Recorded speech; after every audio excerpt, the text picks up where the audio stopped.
Welcome to the Disney Parks Podcast with your hosts, Tony Casanova from DisneyByTheNumbers.com and Krista Joy from DisneyWays.com. Keep your hands, arms, feet, and legs inside the podcast at all times. And get ready for the Disney Parks Podcast. Hello, everyone, and welcome to the show. Tonight, we will talk with Terri Hardin, who is known as Hollywood's secret celebrity. Her celebrity status shines through as a professional artist, actress, and puppeteer who's worked with many Hollywood stars. She's a former Disney sculptor and Disney Imagineer and has designed and sculpted various limited edition collectibles for Disney as well. Her work on ride vehicles and attractions can be seen through the various Disney theme parks, the largest body of work, including the Dragon's Lair at Disneyland Paris. So we've got lots of fun things to cover tonight. Terri, welcome to the show. Thank you very much. Hey, Terri, let's start with, how did you get started with Disney?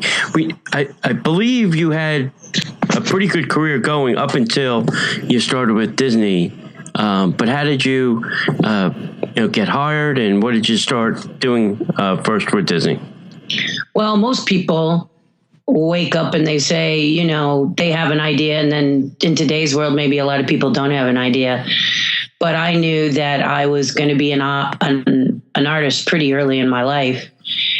And my parents took me to Disneyland when I was 4 years old, and I fell in love with the park. My mom, however, thought it would be cool to introduce me to Captain Hook.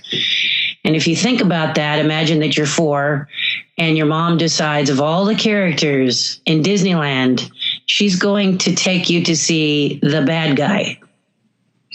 And as a result, she takes me up to Captain Hook, and I start screaming and yelling because we know what Captain Hook did with Peter Pan and Wendy and all of those characters. So I start screaming, no, I'm not going to go see him. I'm not going to go see him. And my mom, instead of sort of, there is no license to parent, and my mom is a great lady, but she just didn't seem to make the connection that her kid was like, there is no way you are getting me to stand anywhere near this bad guy. And so I kicked the dog manure out of this poor guy who was, because he was real. So I'm beating up Captain Hook. And the handlers for Disney come over and go, you better corral your child. And my mom and dad go, oh, well, I guess maybe we should have introduced him to Tinkerbell or Peter Pan. And I remember the handler went, you think? So that was my introduction to the park. And much like you guys, I fell in love with it. It was literally walking through a portal into a whole new world. And it became my favorite place. And like most people, it was pricey to do. It was something my father had to save up for. It was back in the day when you had E-tickets and D tickets and A tickets and B tickets, and I still have some of those tickets from my childhood.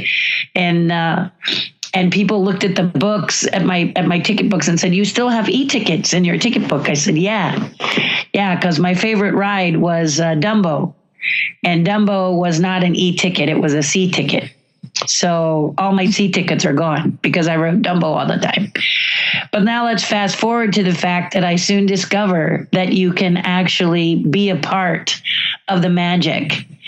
And the way that I saw it was not necessarily participating like the people did in the park, but I found out that you could actually build the stuff for the parks.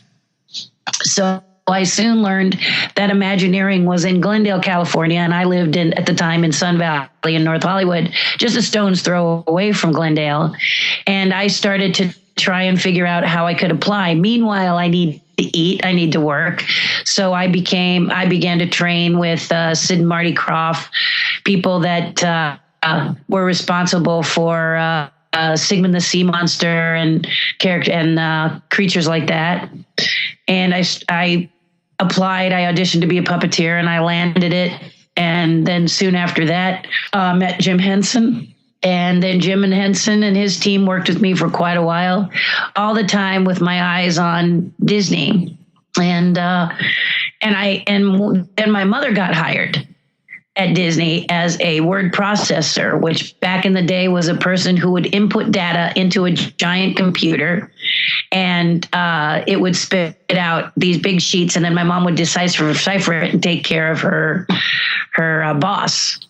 Well, then pretty soon, as you know, the desktop computer came along, and the bosses were able to do their own data processing. So my mom was at Disney during the time when she was doing this as a word processor, and she tried to get me in. Like, I tried to get in and kept getting rejected, going in the front door, getting rejected.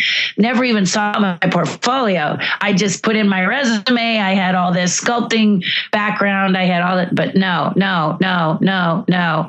So then my mother had a blue card. And the blue card is something that people inside Imagineering give to people outside Imagineering. And it's supposed to be like a fast pass. It's supposed to fast pass you into an interview. And I got rejected and never got the interview through that. So about this time I said, okay, this isn't working. I don't know what it is I'm supposed to do, but I have enough rejection letters to wallpaper my bedroom. I think I'm going to take a minute. Not a big fan of that stupid mouse smiling in that hat. So I'll go and do something else. And I started creating what you call walk around characters, costume characters for the other parks. So I did Smokey the Bear and the Shamu the Whale, and I did McGruff the Crime Dog, and various characters like that. I made their heads. I sculpted their heads at this shop that did the bodies. And I was in the back doing a water drop for the Water and Power. I was sculpting a big water drop that someone was going to wear. And my friend came in that I had met some years ago, and he said, what are you doing in this little shop? The shop was called Shafton's. It's still near the Tahunga building, Disney Tahunga building today. And he said, what are you doing in here? And I said, oh, I'm just waiting. I'm biding my time. I'm learning a craft. I'm doing a skill, making some money until Disney gets a clue. And he says, I can get you in. If all you want is an interview, I can help you. I'll put your name in with they're looking for people. I'll put your name in with my guy. And 2 days later, I was standing in front of this guy with an interview. Wow. So the guy looks through my portfolio and he says, oh my God, where have you been? We've been looking for someone like you. And I said, stupid me. I kept going to the front door. I had no idea I should be knocking at the back door. So that's how I got into Imagineering, but I didn't get hired that quickly. First guy said, wow, this is amazing. Sent me over to 1401 in Glendale. And I went over there and I met with them and they said, wow, this is amazing. We'll get in touch with you. And then 3 months later, 9 interviews later, I was finally hired. And do you remember what some of the first projects you worked on for Disney was? Yeah. First project was for Imagineering. And the first project was Big Thunder Paris. So Euro Disneyland was being built. We had Paris, Disney had Paris people called Canal Plus that was there working on a lot of the paperwork, a lot of the French side for the park, and they were falling greatly behind. And so they had made the decision to pull in people from the film industry, of which that would be me. I joined in 1987, and well before 1987, I had done a few other things for the park.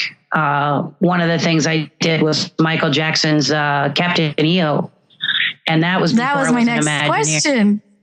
Yes, that was 1985. Yeah. So I know you had a lot of connections there. Tell everybody about all the things you did with Captain EO. This is neat. Well, Captain EO was one of the nicest experiences I think I was blessed to have. I was working for a carpet cutting facility, I believe, and I was cutting. I had left there. I think what happened was I was finishing up Ghostbusters, name dropper that I am. I was finishing that up or riding high off of that when I get a call and they say, hey, we got a new project down at this little studio down in Culver City. and it's called Captain EO. We're wondering if you'd be interested. It's got Michael Jackson in it. And I was like, oh, that sounds nice, you know. It's got George Lucas. Ooh, it's sounding a little better. And Francis Ford Coppola. And I said, I'll work for free. Because I was a huge, I still am to this day, a huge Godfather fan. And I said to myself, oh my gosh, if I could just have a minute with Coppola, what an exciting thing this would be. So while many people, including my mother, were huge Michael Jackson fans, I was a big Coppola fan. And I knew George Lucas knew about me because back in the day, back in the early 80s, before Empire Strikes Back came out, I was known for standing in line for 3 days out in Hollywood waiting for the first ticket to Empire Strikes Back. So Lucas knew about me, had put me in his biography, Skywalking, and had deemed that I must be some sort of a nut.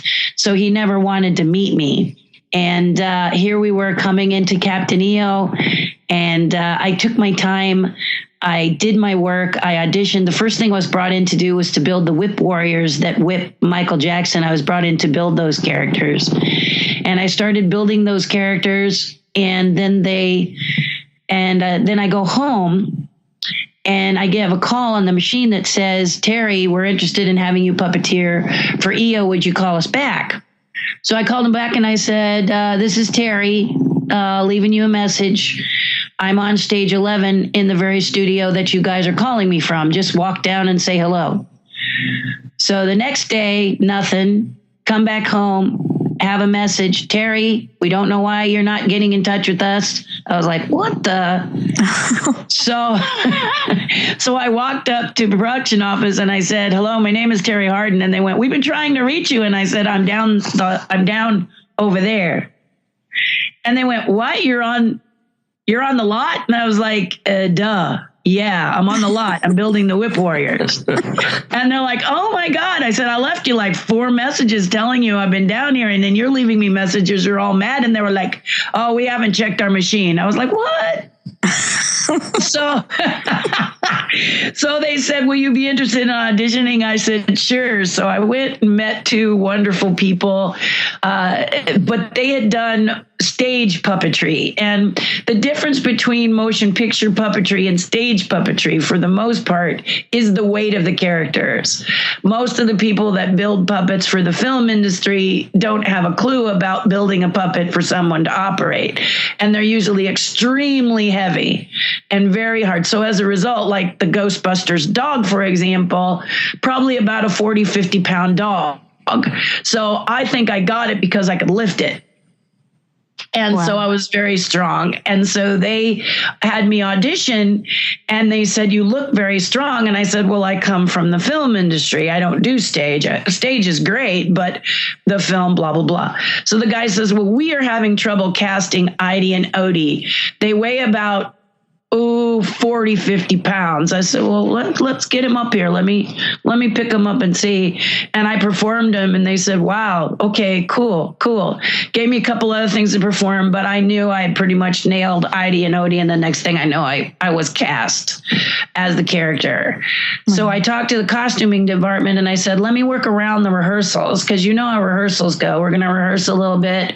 They're going to cut the puppeteers' work loose and work with the main characters. And they were like, yeah, that's probably what's going to happen. No problem. You can do that. So by day, I would rehearse the show. And then by night I would finish building the characters. And then when we went into full production, then I stayed on the set most of the time. But one of the greatest experiences was our table read. The table read, I was very nervous because now I'm going to meet Francis. I'm going to meet Francis Ford Coppola. And I don't want to be an idiot. I don't want to pass out, drool on myself, stutter. I want to just be elegant. And I walked into the soundstage and a man in Bermuda shorts walked over and he said, hi, I'm Francis. I said, hi, I'm Terri Hardin. How do you do? He says, great. The table's over here. Why don't you take a seat? And he walked away. And all of a sudden it clicked, Ford Coppola. Oh my God.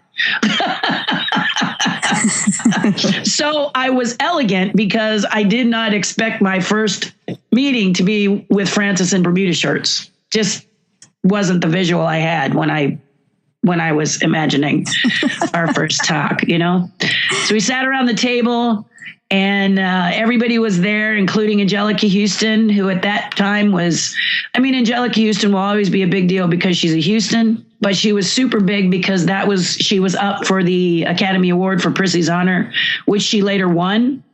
So to have her walk into the room, the air just sucked out of it because everyone was like, it's her, and she was very commanding, and she sat at the table, and we were all waiting and sort of chatting, and Francis had set us all around the table, and Michael was late.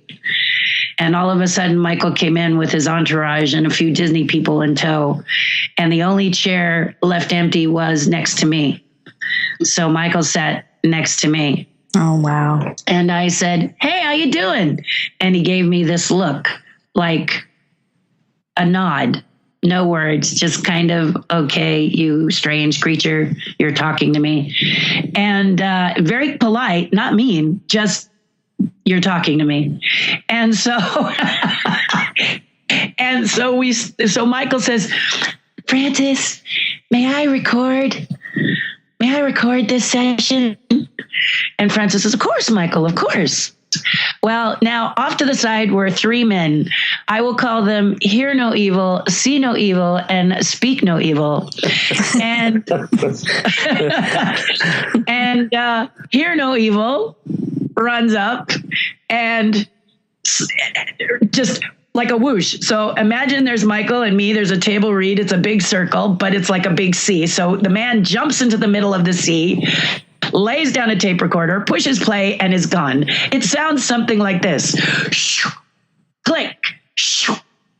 And I'm like, I look at Michael and I go, what the heck was that? And Michael goes, hey. Oh, gosh. So I shrug my shoulders and Francis says, let's begin.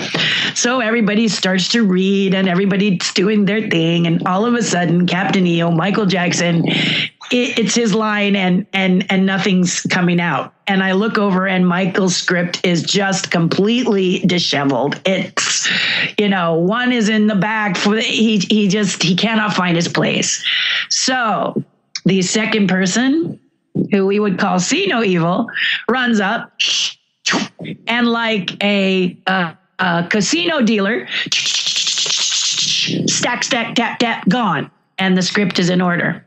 And I say, whoa, you must be someone really big. And Michael turns to me and goes,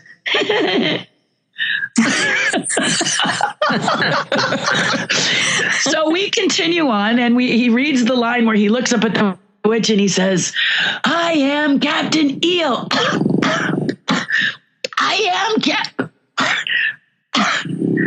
And so we've had hear no evil, see no evil. So speak no evil runs forward, puts a cup down, pours it with juice, and disappears.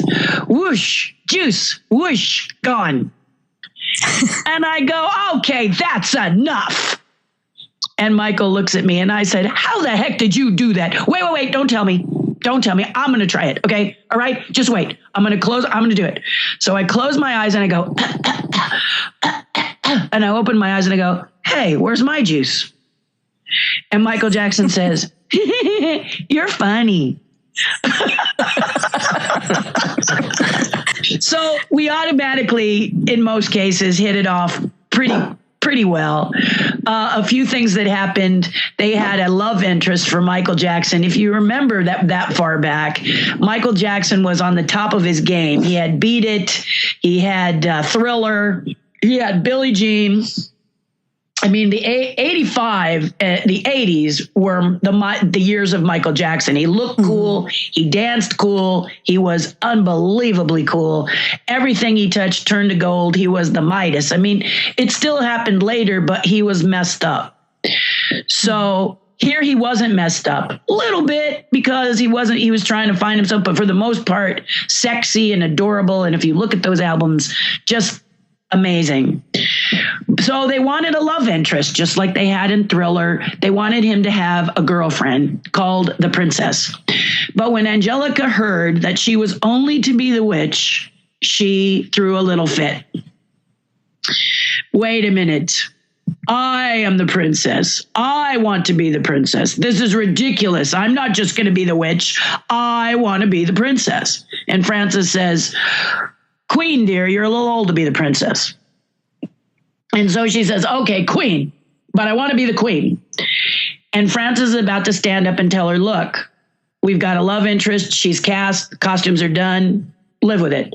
But the Disney people against the back are waving their hands at Frances saying, no, give it to her. So, yes, Tilly's heard something else that she's decided is driving her crazy. But anyway, so they give her the queen and they let this girl go. They actually release this girl, release the costumes, fly in Angelica's personal costumer and create the costumes you see in the film now. But that was because Disney wanted the attachment that Angelica brought, which is normal. So that was one of the things that was very, very interesting. And then when we were shooting, Frances likes to do improv. So we did improv. And for those of you who don't know what improv is, it's just getting together and somebody gives you a situation and you just kind of start talking and playing off each other. There's a higher form or maybe a lower form of improv where the person that's putting you through the exercise not only asks you to improv and gives you a situation, but also tells each member in the improv a secret. So there were three groups. One was Angelica by herself. The other was Michael by himself. And then the rest of the group were all the puppeteers and soup performers for Idie, Odie, Hooter, and Fuzzball. And we were told, that group was told secretly that Frances stood before us and said, okay, you're at a camp, summer camp. Puppeteers and soup performers, you're the children. Michael, you're the counselor. And Angelica, you're the boss. And then he told us secretly that no matter what Michael said, we weren't to mind. Told Michael if we didn't mind, he knew he would be fired. So his goal was he had to get us to mind. And then her secret was she was coming in to fire him. So big sound stage the size of an airplane hangar, nothing in it but cement, no sets, no nothing, just us in the middle of the floor. Francis Ford Coppola. George Lucas has not come on scene yet. So Francis Ford Coppola, Angelica Houston, and Michael Jackson, all of us playing basically a drama class game. So if you can imagine, according to Francis Ford Coppola, this is what he did with Marlon Brando and the entire cast of Godfather. He had them do improvisation. To me, that is an amazing visual. Yeah, that's incredible.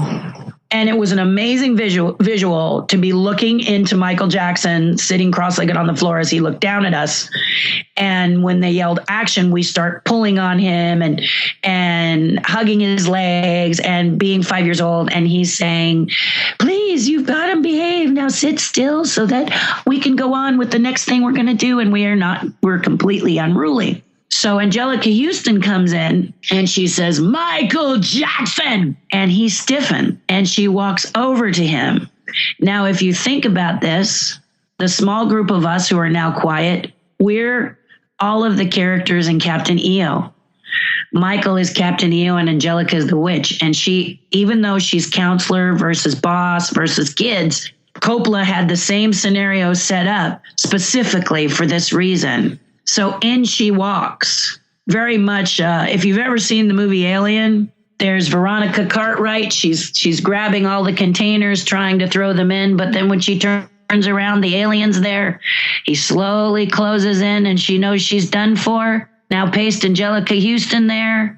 And there's Michael as she slowly closes in. She reaches for his shirt collar. She grips it as hard as she can, and she lifts him 12 inches off the ground, pulls his face close to hers, and she says, you insignificant little worm, you're fired. And with that, she lets him go, pushes him. He stumbles backwards, falls on his butt, and slides about 3 feet on the smooth, slick floor of the soundstage. Cut. Great job. Michael is sitting there shaking. And Michael is sitting there shaking. And Michael is sitting there shaking. Francis, Michael, are you all right? Just give me a minute. Finally, they go help him and he sits down. But from that day forward, he wouldn't go near Angelica Houston. Anytime she was walking, he gave her so much space it wasn't funny and became very difficult because the reason I got the stunt double for Angelica Houston was she would not fly. She refused to fly 20 feet in the air. She told everybody they were out of their friggin' minds if they thought she was going to fly 20 feet in the air. She said she'd fly 5, so she'd look like she was floating, but then they had to get some other fool to do it, and that other fool was me. So when I'm up in the witch outfit and I look exactly like her in the witch outfit, Michael would look up at me and think it was her and couldn't do the lines. He'd look up and be terrified. I am Captain EO. Then he'd look up and I.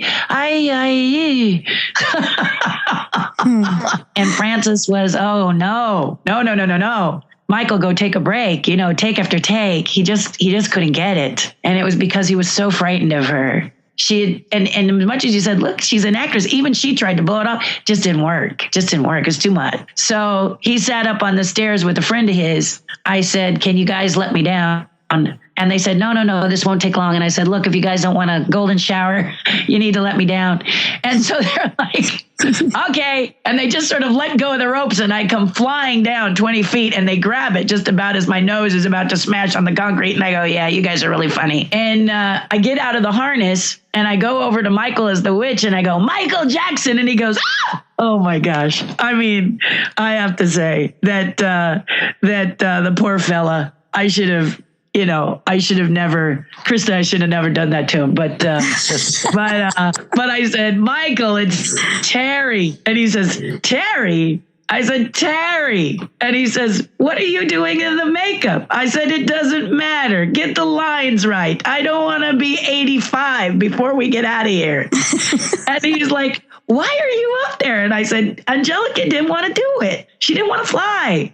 So she elected me. I win. And he's like, oh, okay. So then he's able to do it. So the scenes that you see, it's because he's looking at not Angelica Houston. Wow. Not so much it was me. He just wasn't looking at Angelica, which was good. And Michael liked me because he could play jokes on me. I was very gullible. I don't know if you've ever heard of the rattlesnake egg joke, but the idea is you walk up to someone and you go, oh my God, my uncle from Texas sent me some eggs and they're really awesome. They're rattlesnake eggs. You want to see? And the person is like, sure. And when they open it, it's a rubber band twisted around a bobby pin and it goes, it scares and it did.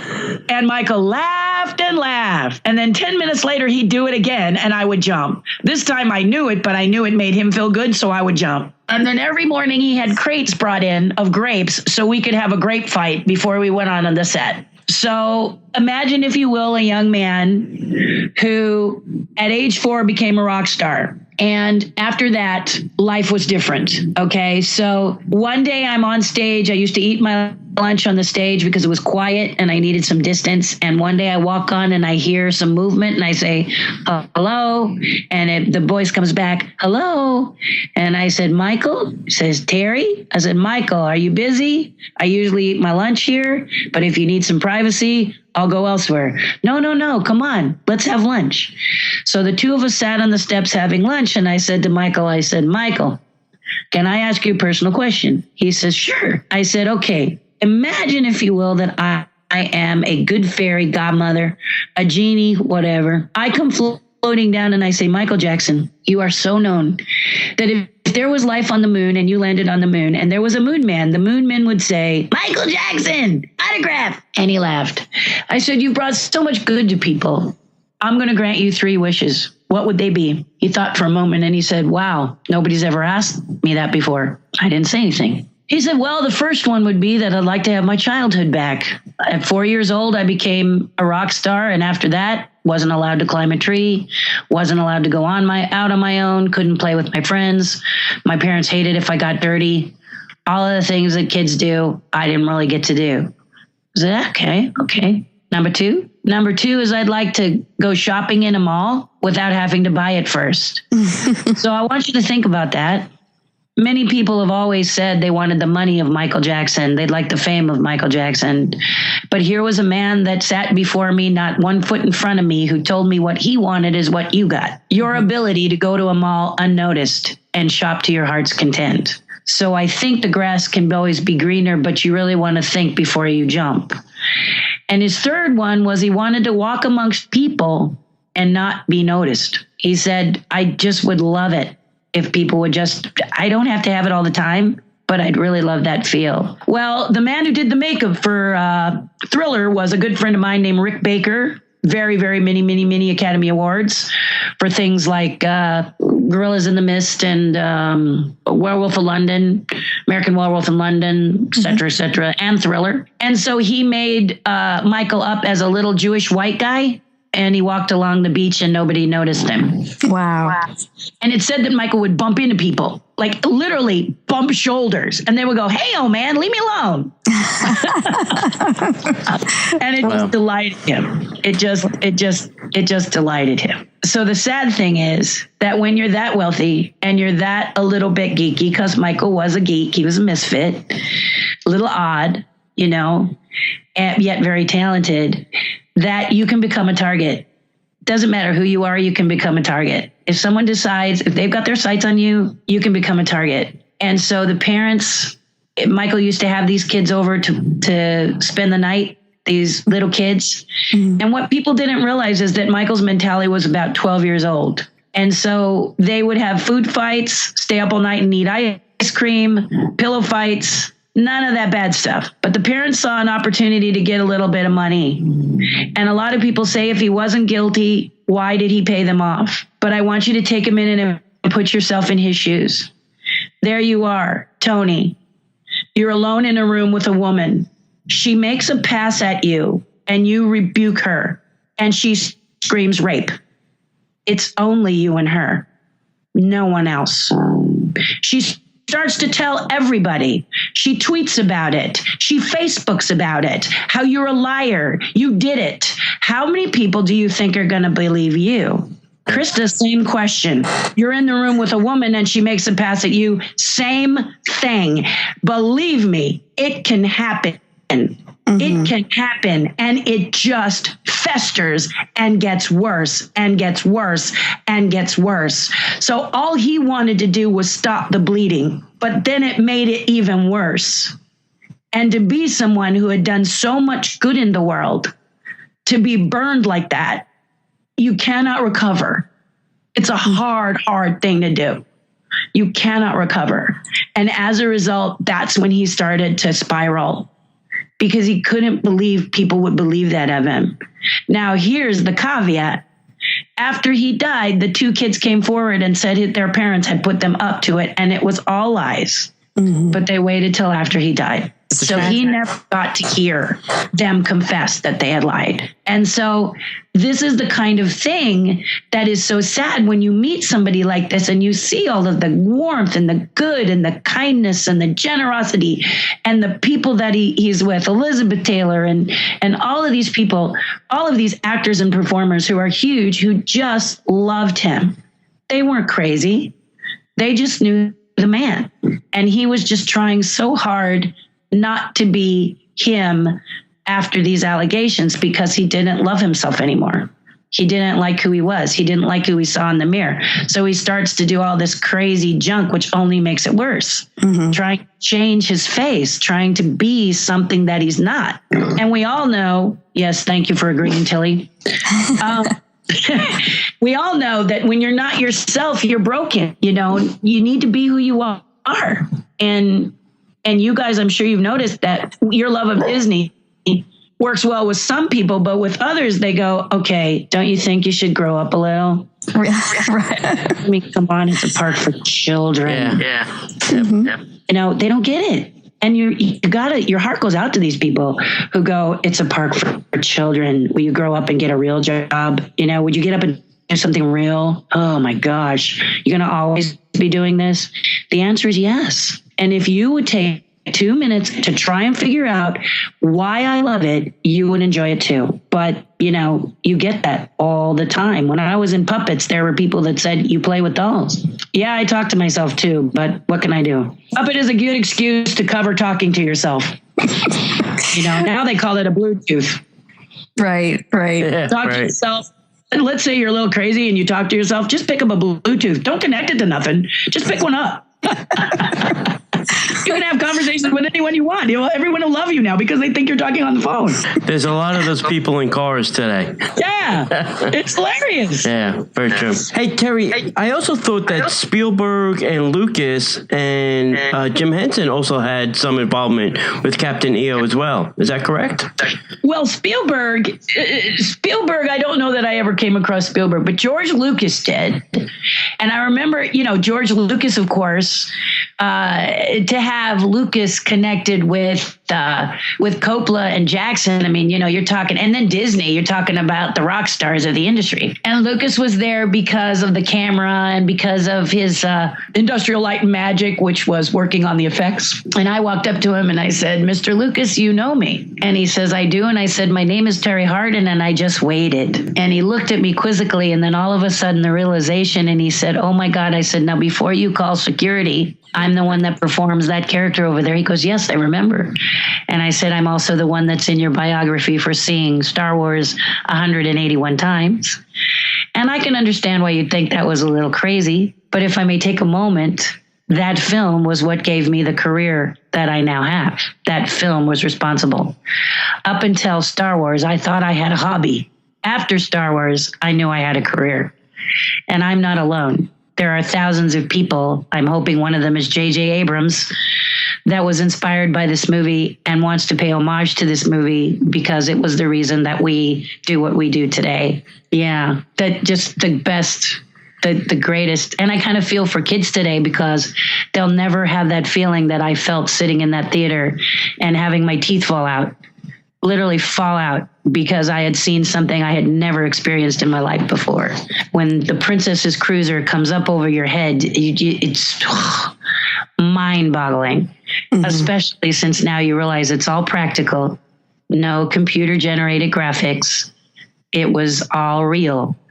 And you just can't. It's so hard to describe that to someone who was born in 1980 or someone who was born in 2000.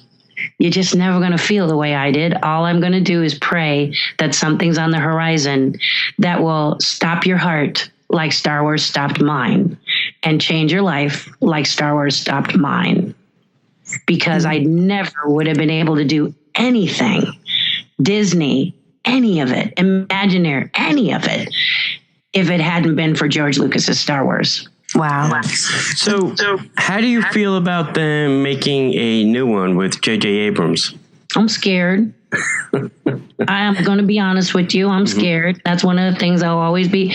And I'm scared. I just pray J.J. Abrams is a fan. Now, everybody tells me he is. So I'm keeping an open mind. J.J. Abrams had nothing to do with 1, 2, and 3, and that's another plus. So I'm confident and I'm excited, but I'm scared. I'm very frightened because it's like you guys with Disney. You love Disney and all of your listeners love Disney. But when someone starts to diss Disney, it's like insulting your family. Yes? Yeah. If someone starts to say mean things about Walt, if they start to say mean things about Disneyland, if they start to say mean things about what you love, it's like dissing your family. Yeah. And it's friggin' rude. It's rude. I'm sorry. It's rude. You do not insult somebody's family. You don't need to do that. I don't care what the truth is in this respect in some of these areas. Disney's a corporation and it's got corporation challenges, but you don't need to diss it in front of other family. They still make a kickin' good park that makes you feel good and feel great. They still spread love. And if you've ever taken a Disney cruise, there's no country on earth that doesn't lose their mind when they see that ship come into port. Mm-hmm. So if you're someone who has to say nasty things about Disney, zip it. Keep it to yourself. Because the reality is people who love it, it's their family. You do not insult people's family. You just don't. So 1, 2, and 3, Star Wars 1, 2, and 3, they insulted my family. How dare Lucas make those movies? How dare him? How dare him not read his own books? How dare him not follow his own treatments? And he did it because he was angry at 20th Century Fox. 20th Century Fox says, you don't make those movies, we're going to make those movies. And he didn't want to make those movies. He knows he can't direct, but he does it anyway. And he makes 3 terrible films. Just terrible. Yeah. So I said to myself, okay, now there's great characters that have come through. like Darth Maul. What an amazing character. But let's face it, in episode 1, when he dies, the only reason that Obi-Wan beats him is because he's in the sequel. And that's sad. Everybody knew it. Everybody. Darth Maul was one of the greatest fighters. He was the whole reason to see the movie, and he was bad. But then Ben beats him? Yeah, we know why. We know why. Because he's in 4. Yeah. So how do you feel about the character Jar Jar Binks? Hate it. Yeah. Because I'm half black, that's part of it. When my father starts to imitate it and saying, okay, really? You know, the whole black half of my family is like, what the heck is this? Excuse me, what? But again, was this planned? I hope not. You know, I hope that this wasn't a plan to not do it well, because there's things in there that are just so wrong that you say, George, were you trying to make a bad film? I don't want to think that of you. You're the father of my film. I want to think that, but it could have been so simple, Tony. It could have been so simple. There's people like me out there that became directors because of Star Wars, that became top directors, screenwriters, costumers. I've seen him. I've met him. I know about him. So there's no reason he needed to do what he did, unless we were kind of hoping that it would be bad. You know, so that was frustrating. But I'm just saying now, met a guy who worked on the film, the new one, and he says it's sensational. He told me, Terry, you will not be disappointed. So I told him, I'm going to trust you. I was doing a Modern Family episode, and he was on the set, and he said, I just got back from London. I was working on that movie. It's great. So fingers crossed, prayer. I'm hoping it will be great. I certainly like what he did with the Star Trek reboot. I do like his television shows, some with, like Fringe and other things that he's done on TV. So yes, I'm hoping that he does do something right by the Star Wars franchise, and I would really love to see it get a refresh and a reboot, because, like you were saying, that's probably the only movie that I waited an hour ever to go see. The first time, I mean, there was a line around my movie theater on a Friday night or Saturday night or whenever the first time I went to go see it. Probably the only movie I've ever waited for online to go see ever in my entire life, and that's has to say something about the movie and the movie franchise.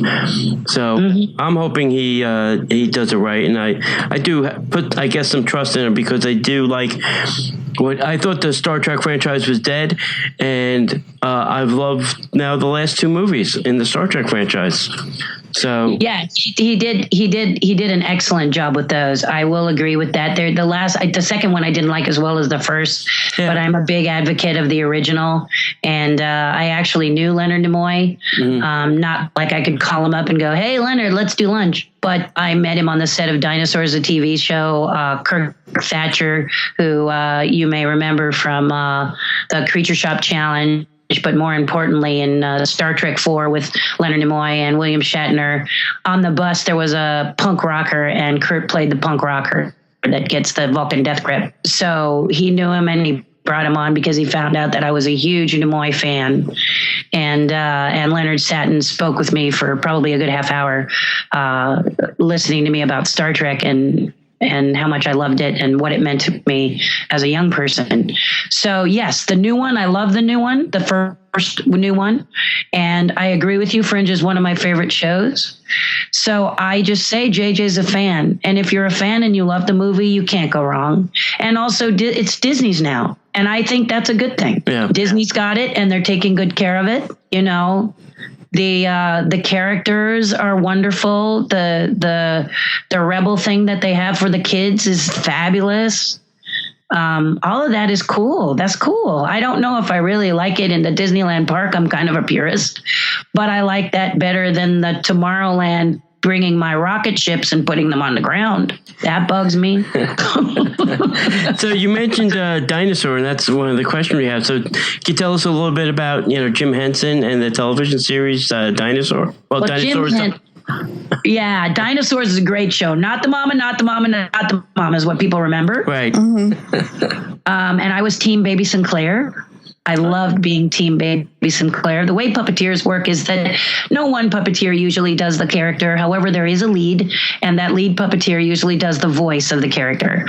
So in the case of Baby Sinclair, that was Kevin Clash. Most people would remember him as Elmo from Sesame Street. Mm-hmm. And he did the lead character. He was lead on Team Baby, and then I was Baby's arms, and then a friend of mine, John Kennedy, was Baby's eye and brow expressions. And the beautiful thing about puppeteers is we work as one. We work as one unit, which is what Jim always found interesting about puppets, like puppeteers. They're kind of kinetic people, if you will. We fit together in an array of positions and we create magic. So that's what I think Jim loved. And I met Jim in 1982 when I was flown to New York, first class, a young pup, shooting over to do a Chicken McNuggets commercial for McDonald's. There used to be these puppet McNuggets that used to dance around and jump in sauce and stuff, and I had sculpted them, and then they sent me over to puppeteer them. And after a day's shoot, Tony Urbano, who's very well known for his marionettes, Google him, you should. He's a genius. He's wonderful. He also did the Snuggles Bear for a while, and he's just across the board got some great characters and things that he's done. He was my lead on that. He was our puppet master, if you will, helping us to do the shots, setting them up, the shots for the McNuggets. And afterwards, we had the evening to do stuff in Manhattan. Tony said, does anybody want to go to the opera? I was the youngest of 4 puppeteers, and I didn't know what opera was. And when I turned to see what the others would say, they were gone. And it was just me and Tony. Uh-oh. Long story short, Tony begs me to go see La Boheme, and it's in French or Italian or whatever language it was in. And the only seats available were box seats at $80 a pop. And Tony says, please, Terri, I really want to go to the Met and watch this. I want to go with somebody. Please spend the money. And I said, what's in it for me? And Tony says, what do you want? And I said, I want to go see H.A. That's Jim Henson's studio in Manhattan. And he narrowed his eyes and he said, well, I'll take you, but you're not going to meet Jim. And I said, Tony, I don't want to meet Jim Henson. I want to go to the shop. I want to find out how they make Miss Piggy and Bunsen Honeydew. I don't know how they do it. I want to know how they do it. He says, deal. So the next day after La Boheme, he takes me to Jim Henson's studio. We go up the stairs and around the corner comes Jim Henson. The minute he sees me, he takes a step back and his face falls. Now, back in this time, there were very few women puppeteers. There were about 30 men to every 3 women. The reason for this is because women like to look nice and wear makeup. And so crawling under the floors, being in the couch instead of on top of them, being inside a tree instead of outside of the tree, et cetera, was not what women dug. Okay, they just didn't want to do that. Whereas me, I've always been a scrapper. I rarely wear makeup. I loved puppeteering. And when he saw I was with Tony, he knew I was good. So he immediately walked up to me and he said, what is your name? And I told him. And he said, oh my goodness, are you puppeteering with Tony? And Tony stepped in front of me and said, you cannot have her, she's mine. And I was like, dude, you're getting a little crazy. Mr. Henson, I'm a puppeteer. I've worked with Tony maybe once in a blue moon. He's a great guy, but he doesn't own me.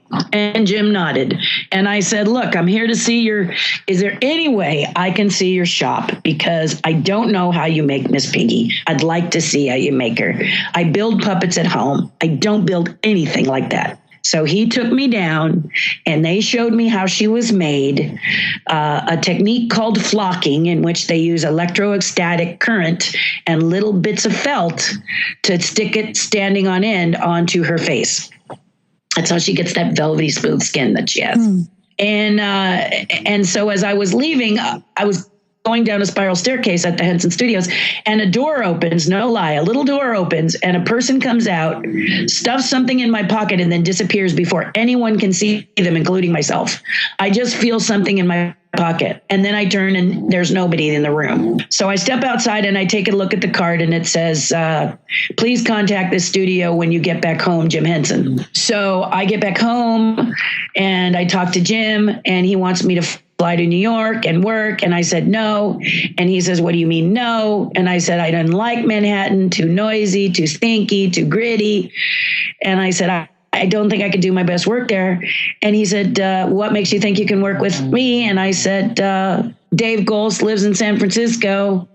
Steve Whitmire lives in Atlantic City, and Kevin Clash lives in Baltimore. That's nowhere near, those aren't New York. And he's like, wow, you've been doing your homework. Okay. And he hangs up. So then 1989 comes along and I get a call. Hi, Terry, this is Jim Henson. Oh, shut the front door. He says, yes, it is. I talked to you a few years back. You told me no. Oh, I guess it is Jim. Hey, Jim, what's up? Coming to Burbank, Glendale. I signed a contract with Disney and the Muppets. We're going to do Muppet 3D theater, and we're auditioning puppeteers, and you're going. I said, okay. He says, you're going to audition for me. And I said, okay. He says, and you better be good, because nobody tells me no. He says, if you're bad, I'm going to ride you. You're going to be in trouble. I said, no problem. So I hung up the phone, and we go to the Debbie Reynolds Dance Studio in North Hollywood, and we get ready to audition. Now, in California, the way we audition is one puppeteer is brought into a room, and we audition in front of the camera. The way the Hensons do it is they bring in 7 people. They parade you in groups of 7. So automatically, the LA puppeteers are ticked off. They want to be showing their tricks and techniques to the other 6. They're not happy. I said, you got 2 choices. You can be intimidated or you can intimidate. I decided to be the latter. Now I have a small echo here because I had to take a small detour to grab something. All right. Consider it grabbed. We'll go out of echo land now. Okay. So I am told to play with a puppet. There's a camera if I want to see what I look like on camera, and there's a mirror if I want to perform in front of the mirror and practice. And there's no lines. You're just gonna, do some improv, perform in front of Jim and his son Brian. Okay, no problem. Now, have you guys ever auditioned for anything? Not in a really long time. Well, when you're in a big room, you may remember this, Krista. The person that's doing all of the entertaining, jumping around and performing, practicing, whatever, is not the one you have to worry about. It's the dude sitting in the corner reading the paper. Mm-hmm. That one sitting in the corner reading the paper is going to be the one that is going to take your role if you're not careful. And so that's what I did. I looked around and I said, okay, I know that guy, and I know that guy. Okay, great. Got it sized up. Now you probably have had in your life, everyone has, the one person whose sole mission in their life is to just hate you. And you have no idea why they hate you. They just do. Oh yeah. I've got those. Yeah. They just decided, okay. They've never talked to you. They've never visited. They just hate you. I actually find these people very interesting because life must be wonderful for them to be able to size you up just from a look. But okay, whatever. Well, I had this girl, hated me. And so, of course, the 7 are called in. Me, 2, 3, 4, 5, 6, and her. So we are lined up in a row and we're told to count. So we start counting, and I realized that it's Brian Henson and no Jim in sight. No sign of Jim, just Brian. So Brian says, okay, I'm going to have you count to 7. All together now, go. 1, 2, 3, 4, etc. Okay. Now you're holding your hand up in the air. You have no puppet on it at this time. And well, actually you do. You have the little puppet character that you used. And now what Brian is looking for is 7, because if you put your hand in the mouth shape and you say 7, and by 7 you just open it, and then at sev and at you close it, you would be out, because 7 has a double hand movement. Sev, close, close. Sev, open, close, close. 7, 2 moves. All the other ones, 1, 2, 3, 1 move. 7, 2 moves. So that's what he was looking for. 7. And this is the way they do it. So I knew that that's what he was going. And so when they started to count, I decided that I was going to be couple seconds behind. So everybody went 1, and I went 1. Everybody went 2. And I said, 2. Everybody went 3. And I said, 3. And Brian said, stop. He looks at me squarely and he says, let's count together. And then he gives me a meaner look and says, shall we? And I smile, my prettiest smile, and I nod. Now, why do you do this? Who do you think he's going to be watching as we do this again? Because the question in his head was, did she do it on purpose or did she make a mistake? So we count again, this time all together. 1, 2, 3, 4, 5, 6. Then I turn to him. 7. I wink at him. 8, 9, 10. And he just goes, oh my God. So that was the audition landed. I knew it. I took the on the limb and I did it. And the girl across the way probably thought the same thing because she was growling at me even worse than before. And then Jim walks in. Oh, the first he says, Terri, come up and do 60 seconds of dialogue. Talk about anything. I talked about Star Wars. I talked about how I love Star Wars and how Star Wars is just awesome and that I was a drawer and I was a sculptor and I really thought it was my hobby. But then I found out because of Star Wars that I had a career. And so I was so excited. Okay, thank you. That's enough. And then each one would come up and do their character. Well, the second person who comes up to do their character, in walks Jim. It's Jim Henson, everybody, my father. Woohoo, woohoo. And he sits down. And the girl leans forward and looks at me like, ha, you didn't get to perform in front of Jim. Yeah.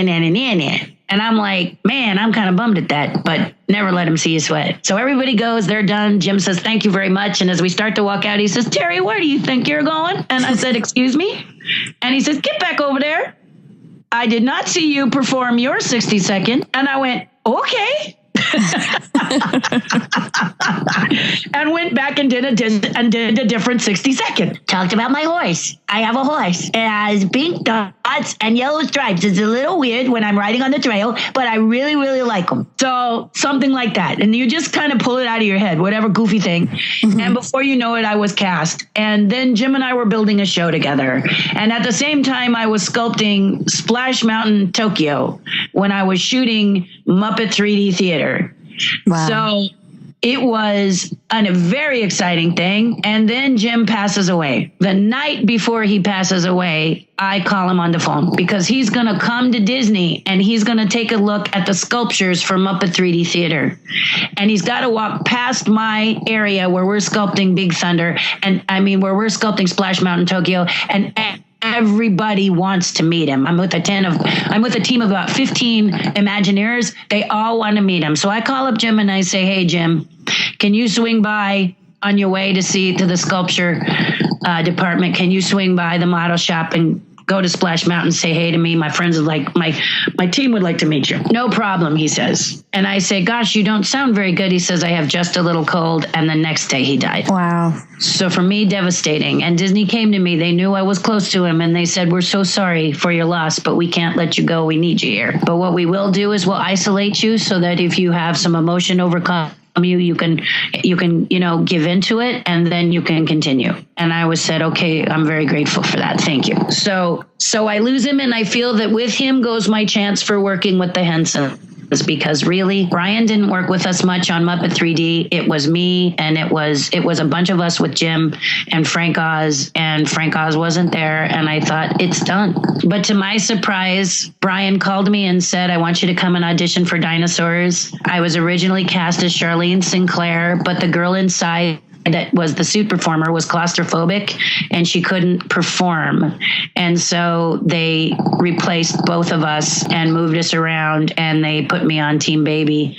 And that was the best, you ever know, have you ever noticed that a journey that hurts the most ends like kind of the best? Mm-hmm. So all of a sudden I'm on Team Baby Sinclair and I get to do a rock video that hits number 1. I got to do commercials. I got to hit Michael Eisner in the head. Oh, wait, did I say that? best day ever. 20th anniversary. I believe it was the 20th anniversary for Walt Disney World. And we were doing a special in which baby Sinclair is sitting in Michael Eisner's office chair. Michael Eisner comes in and says, "Baby, what are you doing in my chair? Number one and now number two." That's fantastic. Oh, wow. And then Michael Eisner comes over and he says something stupid and baby hits him in the head with the baby bottle. Wise up, which he said a lot. And everybody cautioned me to hit him too hard. That's great. Please don't hit him hard. Please don't hit him hard. He's our guy, you know. So Brian says, "Terri, you hit him too hard, you're fired." I'm like, oh man, okay. So Michael Eisner comes over, like hit him very gently, hard enough for a little crack, and baby says, "Wise up." And Michael says, "Cut," and he leans over and he looks at me square in the eyes and he says, "You know, I'm not the best actor. I think you need to really hit me." And I said, "Thank you, Jesus." So I wound up and I said, "For every collector and people who love Disney, this is for you." Bam! And it went crack. And the Foley guy said, "We don't need to Foley that one." Oh man. Well, we love your stories, and I'm just so excited to let everybody know, because I know we got to wrap up pretty soon. You have a book. It's called Tales from Terri, A Disney Sculptor's Life. And I was very privileged to buy a copy from you in California, and you signed it. And then we also have your DVD here about pumpkin sculpting, which is awesome. So we want to give both of these away to one listener. And we decided that what we would do is just have you guys just write to us with an answer to this question. So what did Terri and Michael Jackson throw at each other during Captain EO? So just write to us at DisneyParksPodcast@gmail.com and let us know the answer. And the first person to get it right is going to win both of these awesome items from Terri. And Terri, you have a wonderful website that you launched, TerriHardinSpeaks.com. Oh, thank you. Did you see it? Yes, it looks great. And we want everybody to go check it out, because it's really wonderful and user friendly. And you just have so many great things to share. So we just want to thank you from the bottom of our hearts for taking time and coming on the show. And we'd love to have you back sometime soon. Well, I'd love to do that. And when you go to TerriHardinSpeaks.com, be sure to sign up for the free gift and understand that that's so I get you on a list, so that as a new book comes out, or if I've got a line of sculptures coming out or something that you need to know, you'll hear it there first. And so if you're a little bit nervous about leaving your email and your address, I get that, no problem. But if you're willing enough to give me that gracious gift, then I will exchange with you a gracious gift as well. And it's a little bit slow returning it to you, but be patient, because this website stuff is new to me. So I had a few people that signed up that I'm getting the gift out now, and you'll see what it is when you go there. But if you don't want to know, I'm not going to have any hard feelings, and rest assured that I don't have time to inundate you with emails every 5 minutes of your day. Just don't have that. You're lucky if you get one or two from me a month. And that's just because of the nature of it. But it does allow me to have your name on a list in case you want to touch base, or I need to do a lot of times if I'm going to do a sculpture, I'll send out to the list and say, would you like to see? What is something that you would like to have done that maybe the park isn't doing or somebody isn't doing, so that I can kind of get an idea of what you guys want. And so that's what that's about. The book, Tales from Terri, whoever wins it or whoever buys it, this is a really good thing because you're ground floor. And by ground floor, I mean I'm about to change the title and I'm about to change the cover of the book. And then I'm going to finish up book 2. So this little book, Tales from Terri, was a pinging book, meaning that, and I know you're going to find this hard to believe, I wasn't sure people were going to buy it. So in order to test it, I made it the way I did. And I asked collectors like yourself to take a look at it, to read it, and to give me your opinion. And one of the things that they said was that they did not like the picture of me in the yellow jacket, because when had they ever seen me dressed up like that. So I've pulled that picture off and put one from inside my studio, and it's me posing with the clay of Chernobog. So as soon as these jacket books are gone, they're gone. But it'll be like a collector's item for you because I'm just revamping the whole thing. And then the second thing collectors asked me to do was make it a hardcover, and this is a softcover book.